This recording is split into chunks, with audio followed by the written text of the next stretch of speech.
A crowbar bit into rusted steel and the whole row of lockers screamed. Metal tore. A hinge snapped and clattered across the concrete floor. A man dug his heels in and pulled harder. The door bent, buckled, then ripped free in his hands. Dust rolled out in a gray cloud. He coughed, waved it away, and stopped cold. Behind the last locker, something was folded and waiting. A flag. Red, white, and blue, tucked tight the way only a soldier folds it. His hand started to shake. This was Caleb Mercer, 28 years old, homeless just 3 weeks ago, who had spent his last $10 on this condemned old building. He had come here for a roof. He had not come here for this. What Caleb found under that flag would tie his ruined life to a dead man he never met. Stay with me on this one. 3 weeks before his hands closed around that flag, Caleb Mercer had nothing at all, and I mean nothing. He was sleeping under a highway overpass on the north edge of Cedar Falls, Ohio, on a strip of cracked concrete that stayed dry when it rained. He had a sleeping bag with a busted zipper. He had a duffel with 2 shirts and a shaving kit. And he had a dog. The dog's name was Ranger. A German shepherd, big through the chest, though the muzzle had gone gray and the back legs didn't work like they used to. Ranger had been Caleb's partner overseas. 2 tour. The dog had walked point-down roads that would have killed them both a dozen times over, and every single time, Ranger smelled the wire before Caleb saw it. When they came home, the army processed the dog out and Caleb signed every paper they put in front of him to take Ranger with him. It was the only thing he fought for. The only thing left that made sense. Here's the thing about coming home. Nobody tells you how quiet it gets. No more roads to clear. No more mission. Caleb's marriage was gone before he got off the plane. His father, the only family he had died while Caleb was deployed, and Caleb never made the funeral. The jobs he tried didn't hold, and one bad month rolled into another until he was under that overpass with a gray dog and a busted sleeping bag, watching his breath turn white in the October air. Now, Caleb was not a man who begged. He'd rather starve, and some days he nearly did. He'd give Ranger the food first, always the dog first. That's just how he was built, but winter was coming, and Ranger was shivering at night now, curling tighter, whimpering low in his sleep. A vet at the free clinic looked the dog over and said it plain. This old boy needs to be warm. He needs off the cold ground. Another winter outside might be his last. That sentence lived in Caleb's head like a splinter. He couldn't get it out. So when he saw the flyer stapled to a phone pole outside the gas station, he stopped. County surplus auction. Saturday. Condemned properties, no reserve, cash only. And there in the middle of the list, one line, former fire station number 4, built 1943. Sold as is. Condition, severe disrepair. Caleb had $12 folded in his boot. He'd been saving it for dog food. He went to the auction anyway. The county sold the fire station last, almost like an afterthought because nobody in their right mind wanted it. A 2-story brick box from the war years sitting on a weedy lot at the dead end of Chestnut Street. Every window on the ground floor was broken. The engine bay doors were rusted half off the track. The roof sagged. The auctioneer read the description and chuckled into the microphone. "Do I hear $100?" he said. "Anybody? 150. Anybody want a genuine historic disaster?" Nobody moved. There was a man in the front row in a pressed jacket, a developer type. Everybody knew him. Del Prather. He owned half the storefronts downtown and wanted the other half. Prather glanced back at the crowd, and you could tell he was waiting to steal it for pocket change if it came to that. But he was in no hurry. Why bid against nobody? $10, Caleb said. The whole room turned to look at him. A big man in a field jacket that had seen better decades, unshaved, with a gray-muzzled dog sitting at his heel like a soldier. Somebody laughed. Prather smirked and waved his hand like, "Let the poor fool have it." $10 going once, the auctioneer said, smiling now too. Going twice.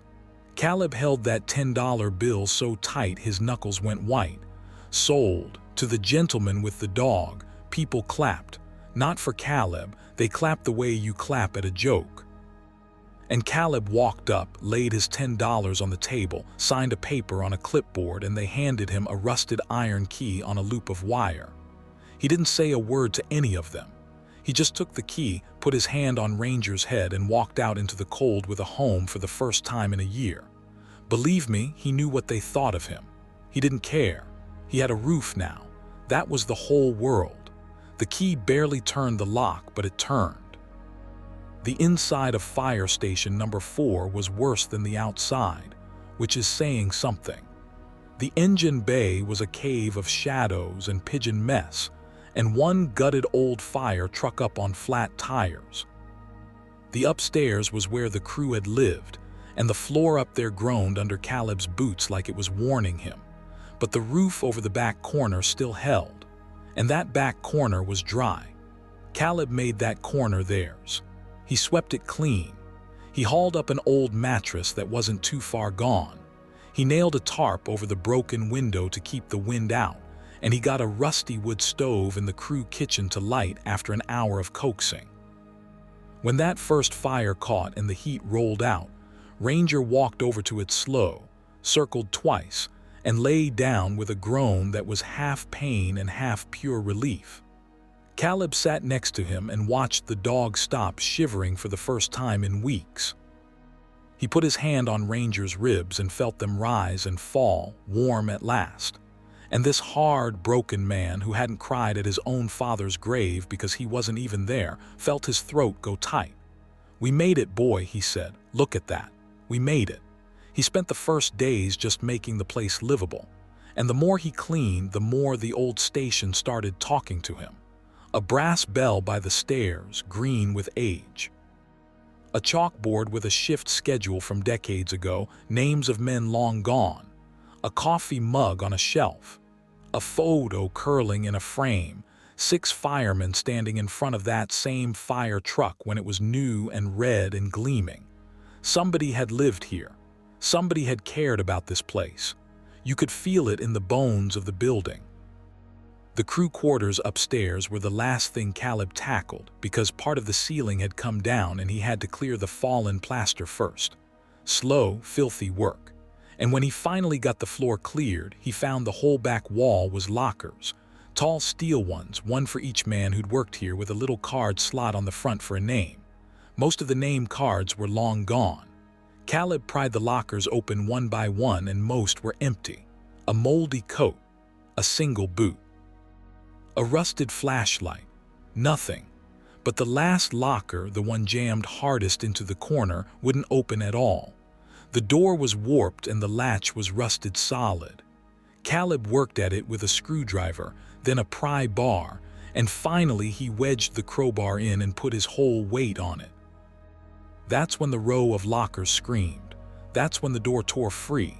That's when the dust rolled out and he saw the flag. Caleb reached in with both hands, careful like the flag might crumble. It didn't. Somebody had wrapped it in wax paper before they folded it away, and the paper had kept the years off. He set it down as gentle as you'd set down a sleeping child. Behind where the flag had been, there was more. A leather satchel, dark and cracked but whole. And a stack of letters, yellowed at the edges, tied together with a string. Caleb sat right down on that dusty floor and untied the string. The letters were all in the same hand, a steady, blocky handwriting, the kind they used to teach, and they were all signed the same way. R. Hale, Captain, Fire Station Number 4. Caleb's chest went cold, not from the room, from the name, because he knew that name. He'd known it his whole life. His father used to say it. When Caleb was a boy, his father would tell one story more than any other, the story of the night their old house caught fire before Caleb was even born. His father was trapped in an upstairs room with smoke pouring under the door and no way down. And a fireman came through that smoke, a big man, calm as Sunday, threw him over his shoulder and carried him out through the flames. His father never forgot that man. He named him every time like a prayer. The fireman who gave me my life back was a captain named Ray Hale. Caleb's hands were shaking now the way they'd shaken when he first pulled the flag out. He opened the top letter. It was dated more than 40 years back, and it was short. Thomas, it began. Caleb stopped breathing. Thomas Mercer, that was his father's name. I heard you got out of the hospital today, the letter went on. The doctors say you'll heal clean, no lasting damage to the lungs. I can't tell you what that means to me, son. I've pulled a lot of people out of a lot of fires, and I don't always get to know how the story ends. But I wanted to know you made it. You're going to have a whole life now, Thomas. Go live it big enough for both of us. It was signed R. Hale. Caleb read it 3 times. Then he set it down in his lap and looked at the folded flag beside him, and at the gray dog asleep by the stairs, and at this ruined building he'd bought for $10 because it was the cheapest roof in the county. And a strange, warm feeling came over him. Not sadness. Something softer, like a hand on his shoulder. He didn't understand yet how deep it went. But for the first time in longer than he could remember, he felt like he was exactly where he was supposed to be. That night he lit the stove and made coffee in the old fireman's mug he'd found on the shelf. He sat with his back against the warm brick and Ranger's head heavy on his knee, and he sipped that coffee slow. The wind pushed at the tarp and couldn't get in. The fire popped. The dog sighed in his sleep. Home, Caleb thought. After everything, finally home. He had no idea that in about 10 hours a fist was going to hammer on that engine bay door, and everything he just found was going to be ripped right out from under him. The pounding started a little after 8 the next morning. Ranger came up off the floor barking, hackles raised, faster than Caleb had seen him move in months. Caleb crossed the cold engine bay and hauled the side door open, and there stood a man in a county windbreaker holding a clipboard, and behind him, hands in the pockets of a pressed jacket, Del Prather, the developer, the one who'd smirked at the auction. "You Mercer," the county man said. He didn't wait for an answer.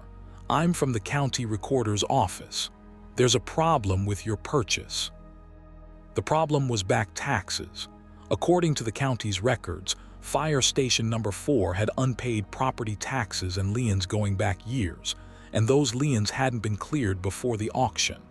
There was a form Caleb should have been given and wasn't, which meant, the man said, the sale might be voidable. There'd be a hearing. Thursday. The county commission would decide whether Caleb's $10 purchase stood or got thrown out. And if it gets thrown out, Caleb said slowly, then what? Then the property goes back on the block, Prather said, speaking for the first time. Smooth as glass. And it gets sold correctly this time, cleared of liens, to a serious buyer. Now here's where it turns, because Caleb understood, standing there in the cold, exactly what was happening. This wasn't paperwork. Prather had watched a homeless man walk off with a piece of land that Prather wanted, and Prather had gone home and dug through the records until he found a crack to pry open. $10 had bought Caleb a roof. Now a man in a nice jacket was going to use the machinery of the whole county to take it back. This was no longer one angry man at an auction. This was the courthouse, the records office, the commission, all of it, lining up against a man with a dog and a duffel bag. And Caleb had no lawyer. No money. No idea how any of it worked. "You've got till Thursday," the county man said, and handed Caleb a folded notice, and the two of them walked back to Prather's car and drove off down Chestnut Street. Caleb stood in the doorway a long time. Then he went back inside, and he did the only thing he knew how to do when the ground fell out from under him. He got to work. He started with the satchel. If this place had a history, maybe its history could save it, because Lord knows nothing else could. He carried it to the kitchen table by the stove and opened it up. Inside were more papers, official ones. And when Caleb unfolded the first, his breath caught, because there at the top it said Last Will and Testament of Raymond A. Hale. And here's where he got his first win. His first real breath since that fist hit the door. Because right there in Captain Hale's blocky hand, notarized, dated, and stamped by the county clerk decades ago, was the thing that would matter more than anything else. Hale had owned the fire station, not the county. When the department shut station number 4 down and moved across town, they'd sold the old station off, and Ray Hale, retired by then, a widower with no children, had bought it himself for almost nothing. And in his will, he deeded it back to the county with a condition written right into it. A covenant, the paper called it. The station was to be kept and used, Hale wrote, as shelter for any man who served his country and came home with nowhere to go. And if the county ever failed to use it that way, the property was to pass to the first such veteran who took it up and made it his home. Caleb read that line, and then he read it again, and then he set the paper down very carefully, because his hands were not steady. I'm going to pause right here for 1 second, because if this story is landing for you the way it's landing for me, do me a favor and hit that subscribe button. It costs you nothing, and it helps stories like this one find the people who need to hear them. Now stay with me, because we're not done. Not even close. Caleb dug deeper into the satchel. There was money in it, real money, old savings bonds Hale had tucked away, enough to have paid off every back tax on the building 3 times over. There were more letters, a whole life's worth, and at the very bottom, in an envelope by itself, there was one last letter that had never been sent. It was addressed to Thomas Mercer. Caleb opened it, and this was the one that broke him wide open. Thomas, it began, the same as all the others. I know I never sent the letters, 40 years of them. A man doesn't want to be a stranger showing up on your doorstep, dragging up the worst night of your life. So I kept track of you from a distance, the way an old fool keeps a garden he's not allowed to walk in. I heard you married. I heard you had a boy. I heard you named him Caleb. Caleb's vision blurred. He wiped his eyes and kept reading. I'm getting old now, Thomas, and I don't have anybody. The wife's been gone 11 years. There's no children, just me and this old station that they let me keep. So I've decided what to do with it. I'm giving it to men like you. Men who got carried out of the fire and don't know why they got to live when others didn't. I heard your boy went into the service. If the day ever comes that Caleb needs a place, and God forbid it ever does, then this station is his. He won't know it. He won't have to. Life has a way of carrying people to the doors they're meant to walk through. I never got to see how your story turned out, Thomas, but maybe I'll get to be part of how his does. Your friend always, Ray. Caleb sat at that table in the cold morning light and cried like he had not cried in his entire life. He cried for his father, who he never got to bury. He cried for a man named Ray Hale, who spent 40 years loving a family from a distance and asking for nothing back. And he cried because a homeless veteran had bid his last $10 on a joke of a building, because he needed to keep his dog warm, and had walked straight through the exact door that a dying old fireman had left open for him 20 years before. Life has a way of carrying people to the doors they're meant to walk through. Ranger crossed the room, slow on his bad legs, and pushed his gray muzzle into Caleb's hands. And Caleb held onto that dog and let it all out. Then he stood up, wiped his face, gathered every letter and every paper back into the leather satchel, and set his jaw. Because now he wasn't just fighting for a roof. He was fighting for a man's last wish. And Caleb Mercer had never once walked away from a fight that mattered. The county commission met Thursday night in a room with folding chairs and bad lights, and it was fuller than usual because word gets around in a small town.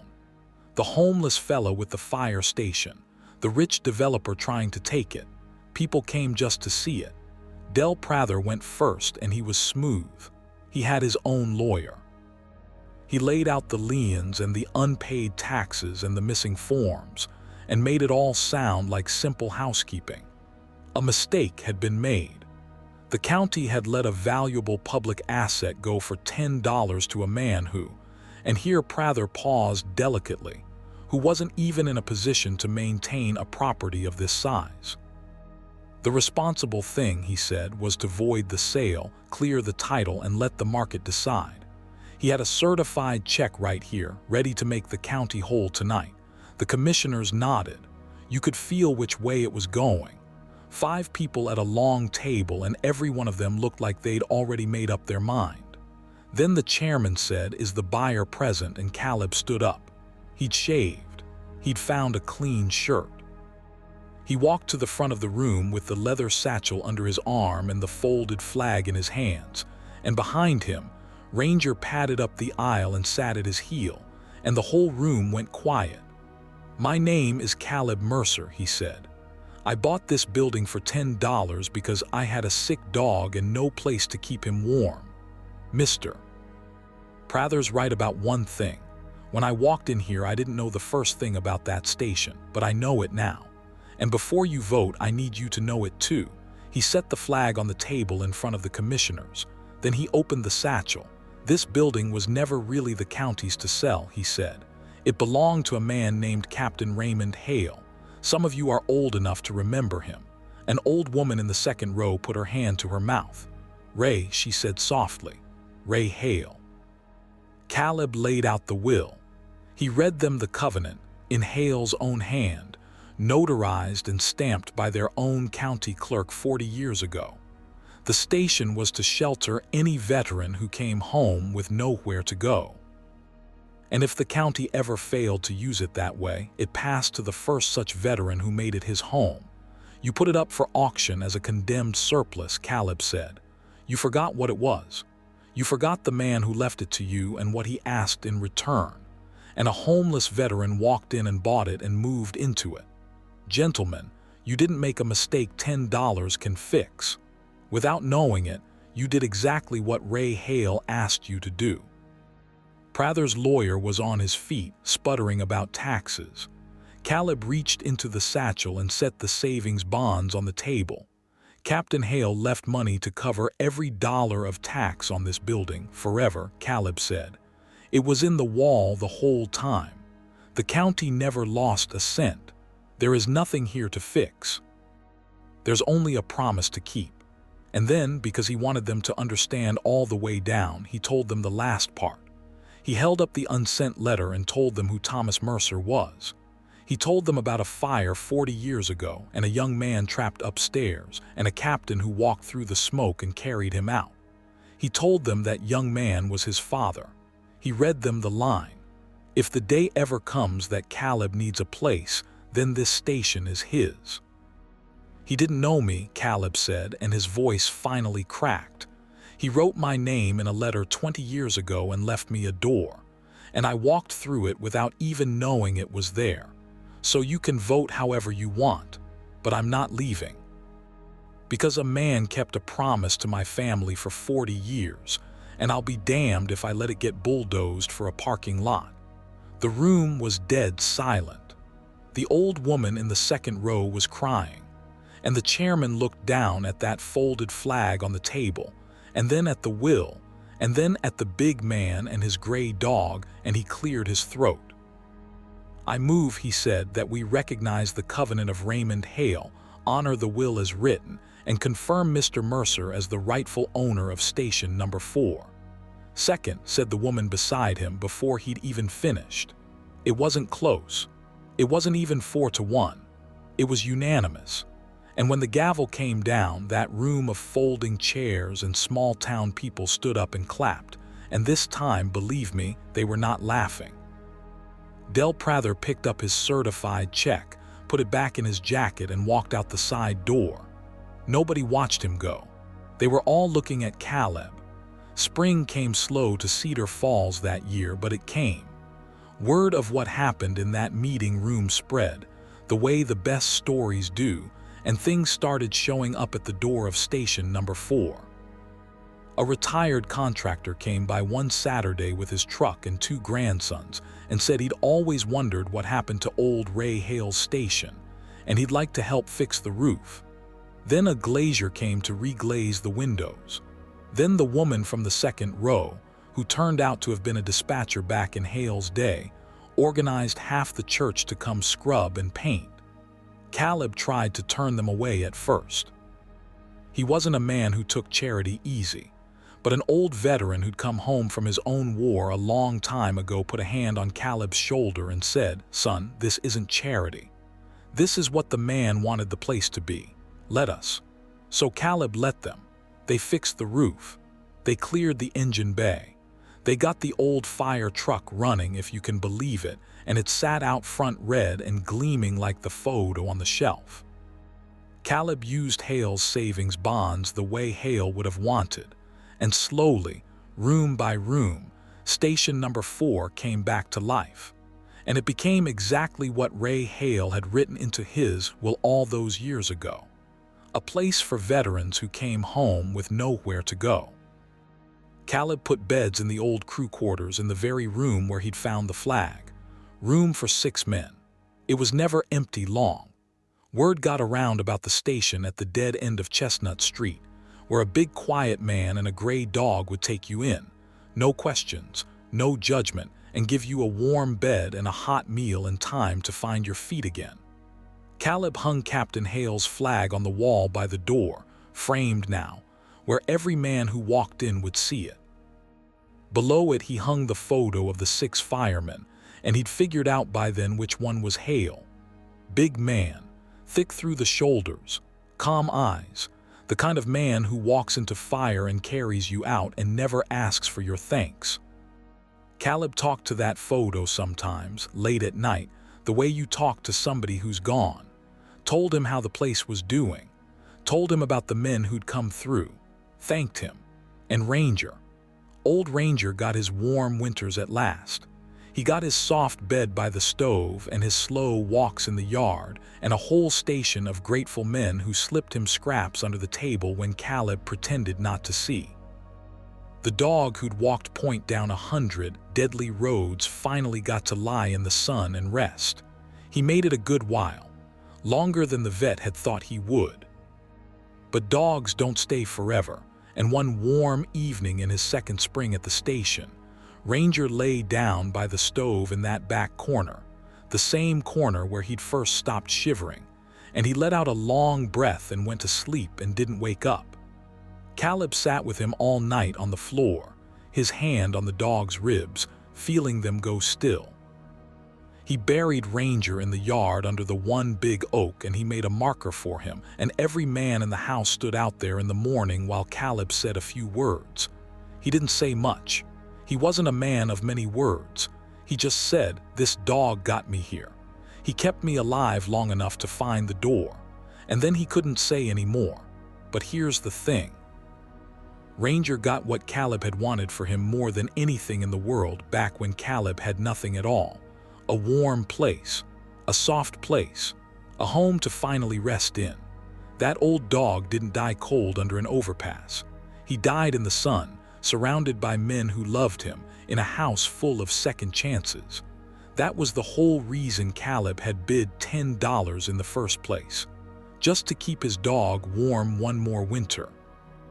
And that $10 had opened a door 40 years in the making, and saved a dead man's promise, and turned a ruined building into a place that would go on saving people long after Caleb himself was gone. The night after they buried Ranger, Caleb sat by the stove alone. He picked up the old fireman's mug and he made his coffee, and he looked at the flag on the wall and the photo of the calm-eyed captain who'd started all of it. "I understand now," he said quietly into the empty room. "What you meant. Life carries people to the doors they're meant to walk through. He'd walked in here with nothing but a busted sleeping bag, a duffel bag, and a dying dog. He'd been the joke of the whole county. And he'd walked out the other side into the exact life a stranger had dreamed for him 2 decades before he ever knew the man existed. Outside, the wind moved through the oak tree over Ranger's grave. Inside, the fire popped and the room stayed warm. And Caleb Mercer, who had come to that place looking for nothing but a roof, sat in the home he'd been carried to, and he was not alone anymore, and he never would be again. Condensed to 4,995 words, inside the 4,805,200 target. The 150-word hook is verbatim, and the ending is untouched. Every key beat is preserved. Ranger and the overpass, the vet's warning, the auction, the flag and letters, the Hale Thomas connection, the false com then fist turn, Prather's tax attack, the will and covenant, the unsent letter, the CTA after the first payoff, the commission showdown, the unanimous vote, the rebuild, Ranger's death, and the closing echo. Cuts came from trimming doubled phrasings and redundant descriptive clauses, not story content.